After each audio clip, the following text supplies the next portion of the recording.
Europe 1, il est 6h04. Ce sont des images que l'on a vues un peu partout dans le monde, des rayons de supermarchés dévalisés, et vous l'avez peut-être d'ailleurs constaté près de chez vous. Oui, avec la psychose ambiante, certains ont peur de manquer, font des réserves de pâtes, de riz ou de couches pour bébés. Les grandes enseignes promettaient d'anticiper avant le week-end pour éviter les rayons vides. Bonjour Olivier Dauvert. Bonjour. Merci d'être en direct avec nous sur Europe 1. Vous êtes spécialiste de la grande consommation, de la grande distribution, auteur du blog Le Web Grande Conso. Alors même si j'en suis pleinement conscient, il est encore tôt pour donner des chiffres précis. Est-ce que vous avez une idée un peu globale de ce qui s'est passé ce week-end ?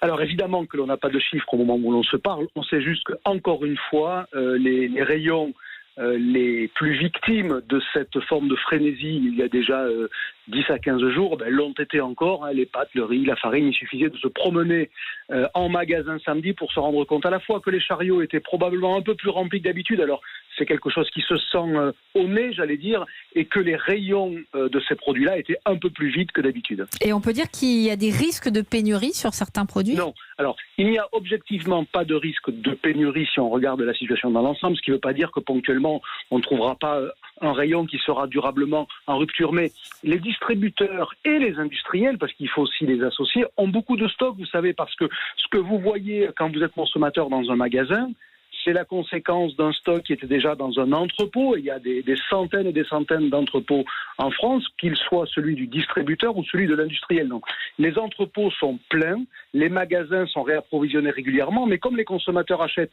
plus que la capacité de stockage des magasins, eh bien, mécaniquement, tous les soirs ou presque, il y a des ruptures dans les magasins. Vous parlez de tous les magasins, ou est-ce que ce sont les supérettes ou au contraire les hypermarchés qui sont le plus touchés ? C'est globalement tous les magasins. On a même vu que c'est plutôt en région parisienne la semaine dernière que la situation de surachat, parce qu'il faut quand même appeler ça un surachat, puisqu'on ne mange pas plus. C'est simplement que l'on déporte le stock qui était avant dans le magasin, on le fait chez nous, mais on ne consomme pas davantage à la maison. Eh bien, ce surachat était essentiellement le fait, outre les quelques régions où il y avait vraiment des gros soucis, mais de la région parisienne, comme si on avait plus peur là qu'ailleurs. C'est étonnant. Merci Olivier Dauvert, spécialiste de la grande distribution. Merci d'avoir été en ligne sur Europe 1 avec nous ce matin.